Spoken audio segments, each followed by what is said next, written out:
3-0 ধারণা নিয়ে তরুণ সমাজকে এগিয়ে আসার আহ্বান প্রধান উপদেষ্টার।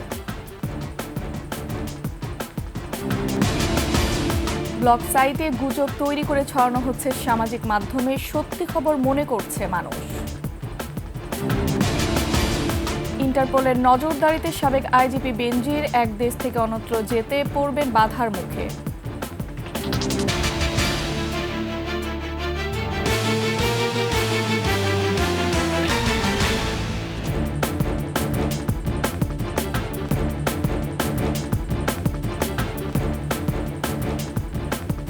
শুনছিলেন সংবাদ শিরোনাম। আমন্ত্রণ 21 দুপুরের সংবাদের সাথে আছে আমি ফারহানা লুপা।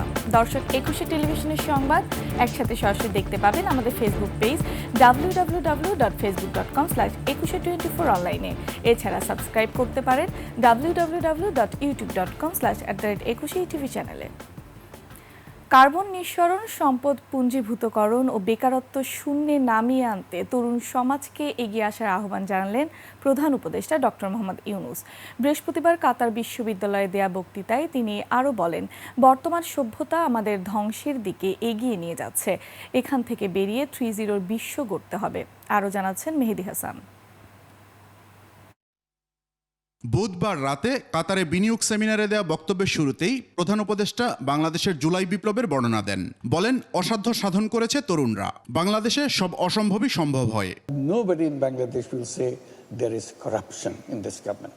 বিশ্বজুড়ে ধনীদের জন্য ব্যাংক হলেও বাংলাদেশই প্রথম দরিদ্রদের জন্য ব্যাংক করেছে। দরিদ্র নারীদের মাধ্যমে দেশজুড়ে মোবাইল ফোন সেবা পৌঁছে দেওয়ার উদাহরণ তৈরি করেছে। এমন নতুন আইডিয়া নিয়ে বাংলাদেশে বিনিয়োগ করে কাতারের ব্যবসায়ীদের চমক উপহার দেওয়ার আহ্বান জানান প্রধান উপদেষ্টা। Here we are talking about a new, in a way, new start, but a very old foundation. And it will be an exciting business for all of us together. That's what we are looking forward to. We want your partnership. পরে বৃহস্পতিবার সকালে কাতার বিশ্ববিদ্যালয়ে নিজের 3-0 ধারণা নিয়ে বক্তব্য দেন প্রধান উপদেষ্টা। বলেন, বর্তমান সভ্যতা শুধু মুনাফার পেছনে ছুটছে, এতে পরিবেশের কি ক্ষতি হচ্ছে তা বিবেচনায় নেওয়া হচ্ছে না। We have created civilization which is self-destructive. It's taking us to the ultimate destruction. We destroy ourselves. বিশ্বের 10% মানুষের কাছে 90% সম্পদ পুঞ্জীভূত হয়ে গেছে। এখান থেকে বেরোতে হবে, আর চাকরির পেছনে না ছুটে হতে হবে উদ্যোক্তা। Wealth that we create goes only one direction. It doesn't go in all directions. It goes only one direction. It goes to the top. You are a big human being who can change the whole world. You're struggling with little thing in your house. That's all. That's what to waste. That's the point I'm bringing. That's why I'm calling you genie and all that, trying to encourage you to discover yourself. You are completely different. বিশ্ববিদ্যালয় পড়া তরুণদের 3-0 club গড়ে তোলার আহ্বান জানান প্রধান উপদেষ্টা। And if you have a 3-0 world, we have created a new civilization. That's the only way we can survive. Mehedi Hasan, 21 television, Dhaka. বে টার্মিনাল নির্মাণ, কর্মসংস্থান সৃষ্টি ও সামাজিক সুরক্ষা জোরদার প্রকল্প শক্তিশালীকরণে বাংলাদেশে 85 কোটি মার্কিন ডলার ঋণ সহায়তা দিচ্ছে বিশ্বব্যাংক। চুক্তির আওতায় বন্দর নগরী চট্টগ্রামে বে টার্মিনাল প্রকল্পের জন্য বাংলাদেশকে 650 মিলিয়ন ডলার দেবে। এছাড়া আরও 200 মিলিয়ন ডলার দেওয়া হবে বিস্তৃত সামাজিক সুরক্ষা প্রকল্প বাস্তবায়নে। বিশ্বব্যাংকের অন্তর্বর্তীকালীন কান্ট্রি ডিরেক্টর গেল মার্টিন জানিয়েছেন, বাংলাদেশে প্রতি বছর প্রায় 20 লাখ তরুণ শ্রমবাজারে প্রবেশ করে। টেকসই বৃদ্ধি করে রাখতে হলে এই বিপুল জনগোষ্ঠীর জন্য মানব সম্পদ কর্মসংস্থান তৈরি করা জরুরি। অনুমোদিত 850 মিলিয়ন ডলারের অর্থায়ন প্যাকেজটি রপ্তানি প্রতিযোগিতা বাড়ানো এবং সামাজিক সুরক্ষা থেকে চাকরির বাজারে উত্তরণে সহায়তা করবে বলে মনে করছে বিশ্বব্যাংক।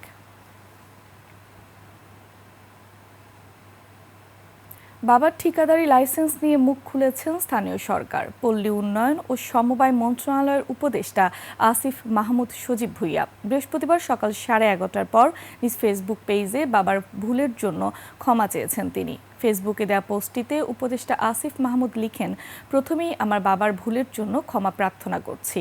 গতকাল রাত 9টার দিকে একজন সাংবাদিক কল দিয়ে আমার বাবার নামে ইস্যুকৃত ঠিকাদারি লাইসেন্সের বিষয়ে জানতে চান। পরে বাবার সাথে কথা বলে নিশ্চিত হলাম তিনি জেলা নির্বাহী ইঞ্জিনিয়ার এর কার্যালয় থেকে একটি লাইসেন্স করেছেন। পোস্টে উপদেষ্টা আসিফ আরও উল্লেখ করেন, স্থানীয় একজন ঠিকাদার কাজ পাওয়ার সুবিধার্থে বাবার পরিচয় ব্যবহার করার জন্য লাইসেন্স করার পরামর্শ দেন। তবে পরে বাবার আবেদনের পরিপ্রেক্ষিতে লাইসেন্সটি বাতিল করা হয়েছে।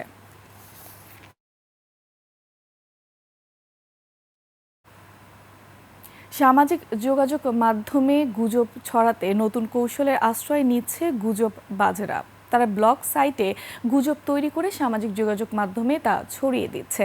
ফলে গুজব সহজেই মানুষ বিশ্বাস করছে। তারা এটিকে সত্যি খবরই মনে করছে, আর এতে গুজবের জোর আরও বাড়ছে। জানাচ্ছেন বিস্তারিত আরিফিন শাওন।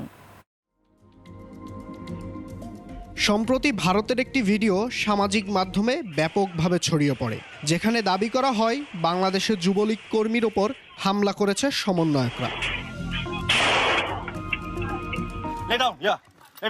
সিনেমার শুটিং দৃশ্য ফেসবুকে ছড়িয়ে দিয়ে পাহাড়ে অরাজকতার ভুয়া তথ্য ছড়ানো হয়। সেনা সদস্যদের নিহত হওয়ার গুজবও ছড়ানো হচ্ছে। গুজবগুলো এগুলো সব সরকারের আমলেই হয়। ফ্রি ব্লগ স্পটের যে ডোমেইনগুলো এগুলো গত সেপ্টেম্বর থেকে হয়েছে। এটা একেবারে নতুন ধরন। এর আগে ফ্যাক্ট চেকাররা এত নিবিড়ভাবে এই ঘটনাগুলো আগে দেখে নাই। এটা আমি বলতে পারি যে বাংলাদেশের রাজনৈতিক একটা অপপ্রচারের নতুন কৌশল। যেমন এই সেনানিবাসের যে ঘটনাটা এটাও ওরা ওখানে প্রকাশ করেছে। সাধারণ মানুষের অজ্ঞতা এবং আবেগ কাজে লাগিয়ে উদ্দেশ্য হাসিল করতে উঠে পড়ে লেগেছে একটি চক্র। এই চক্রের মূল লক্ষ্য দেশে অরাজকতা সৃষ্টি করা। ব্লগ স্পট নামে কিছু ফ্রি ডোমেইনের সাইট বানানো যায় ইজিলি, যে কেউ বানাতে পারে ঘরে বসে ৫-১০ মিনিটে। এর কোনো টাকা পয়সা লাগে না। তো এই ডোমেইনগুলো ইউজ করে এরা বিভিন্ন সাইট বানায় ওখানে মন গড়া বিভিন্ন সংবাদ প্রকাশ করে। শহীদ বুদ্ধিজীবী স্মৃতিসৌধ ভেঙে ফেলার ভুয়া ভিডিও ছড়িয়ে দেওয়া হয়, তবে পরে জানা যায় সংস্কার কাজ চলছে। আরেফিন শাওন, ২১শে টেলিভিশন, ঢাকা। ইন্টারপোলের রেড নোটিশ গ্রেফতারি পরোয়ানা না হয় সহসায় গ্রেফতার করা যাচ্ছে না সাবেক আইজিপি বেনজির আহমেদকে। তবে ইন্টারপোলের এই নোটিশের কারণে ব্যাহত হবে তার স্বাভাবিক জীবনযাপন। আর্থিক অপরাধের মামলা থাকায় বেনজির যে দেশেই থাকুক ইন্টারপোলের নজরদারি অব্যাহত থাকবে। আদিত্য মামুনের রিপোর্ট। গেল ৫৪ বছরে ৬৩ জন বাংলাদেশের বিরুদ্ধে ইন্টারপোলে রেড নোটিশ জারি হয়েছে, যার মধ্যে পুলিশের সর্বোচ্চ পদে প্রথম কোনো ব্যক্তি হিসেবে নাম এলো বেনজির আহমেদের। আর্থিক অপরাধ মামলায় বাংলাদেশ পুলিশের ন্যাশনাল সেন্ট্রাল ব্যুরোর আবেদনের পরিপ্রেক্ষিতে ইন্টারপোল রেড নোটিশ দিলে বেনজিরের বিষয়ে তদারকিতে নামে।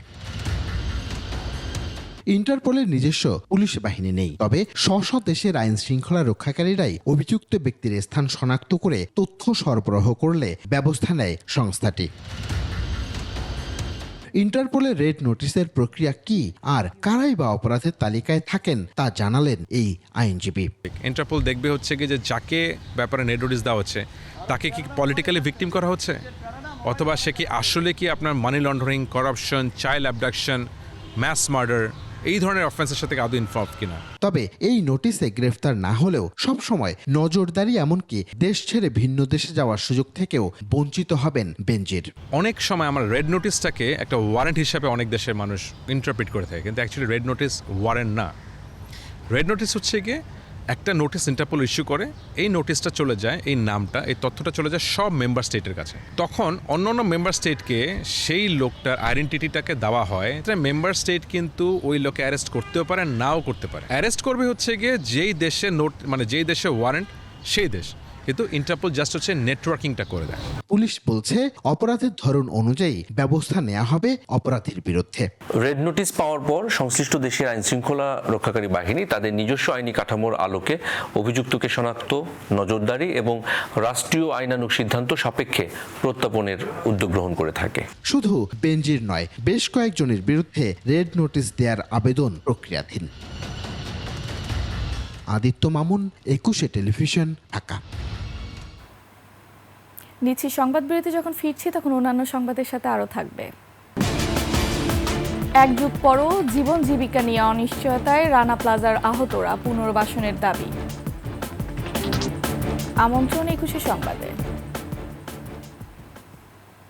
শিক্ষার্থীদের দাবির মুখে খুলনা প্রকৌশল ও প্রযুক্তি বিশ্ববিদ্যালয় কুয়েটের উপাচার্য এবং উপাচার্যকে দায়িত্ব থেকে অব্যাহতির সিদ্ধান্ত নিয়েছে সরকার। একই সাথে শিক্ষার্থীদের জুস পান করিয়ে দীর্ঘ ৪৮ ঘণ্টার অনশন ভাঙান বিশ্ববিদ্যালয় মঞ্জুরি কমিশনের প্রতিনিধি দলের সদস্যরা। আশরাফুল ইসলাম নূরের তথ্যছবিতে ডেস্ক রিপোর্ট।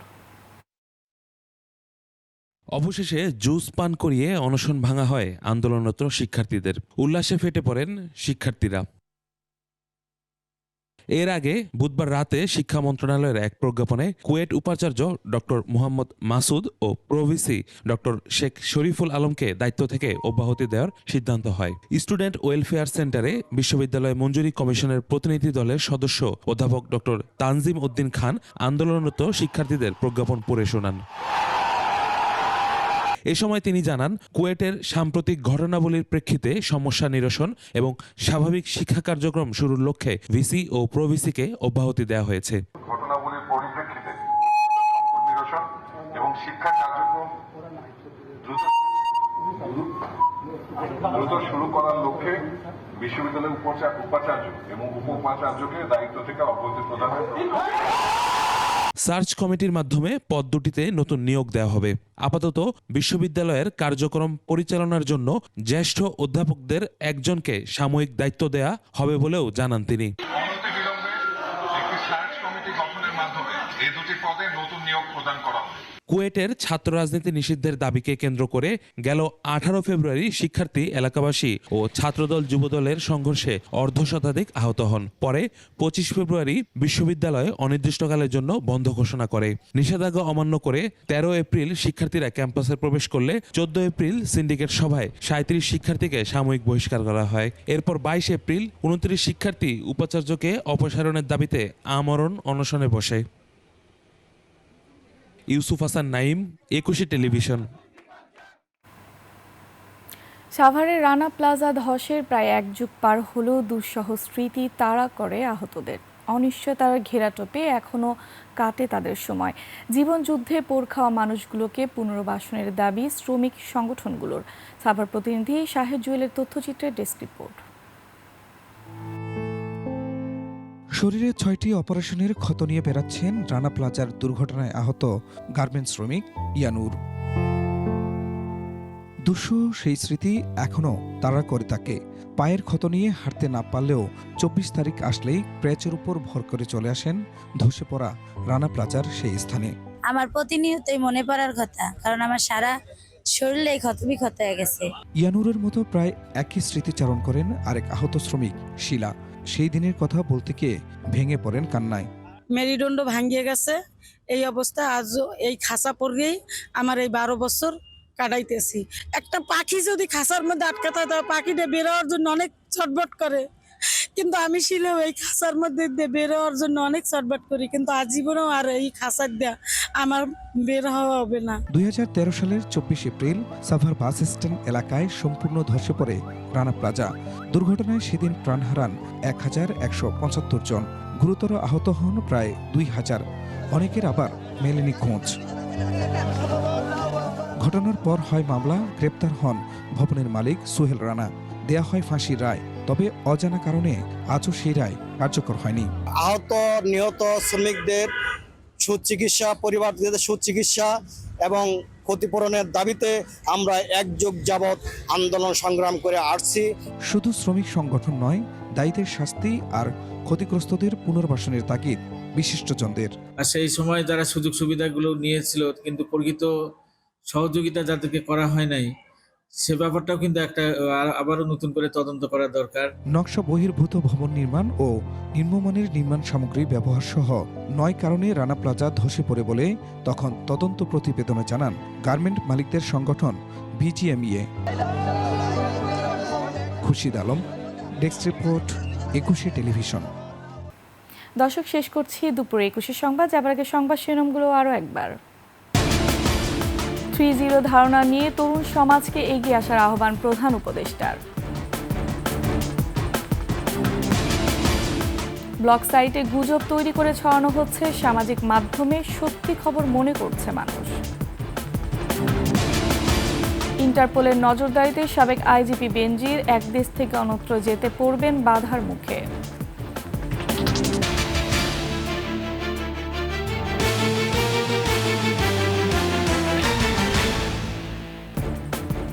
সবশেষ সংবাদ জানতে ডায়াল করুন 2021 নম্বরে, ভিজিট করুন ekushe-tv.com ওয়েবসাইটে।